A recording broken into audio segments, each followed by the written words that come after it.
life, every day, late at night, not okay. All I want, and I pray, all I need are some better days. Fuck me, I'm looking in the mirror, so foggy, but I've never seen clearer. I don't really think anyone can save me, and honestly I'm not really sure I want saving. I like to be my own worst enemy. There's no risk if you don't try at anything, so I'ma just keep buying everything. See you in the next life, have to be a better me. I don't think that my head's on straight, gotta flip it and grip it and go and get an x-ray. What's wrong with me? I just feel weight pushing on my chest and it squeezes till I suffocate. Better change my mindset, meditate. It's pretty cool that I'm alive and have better days. I could walk, see, hear, I should celebrate. Think I could change my mind, maybe elevate.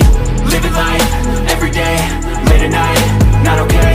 All I want, and I pray, all I need are some better days. Yeah, all I need are some better days. Cause all I want, and I pray, I believe in the better days. I'm kinda stuck between a rock and a hard place.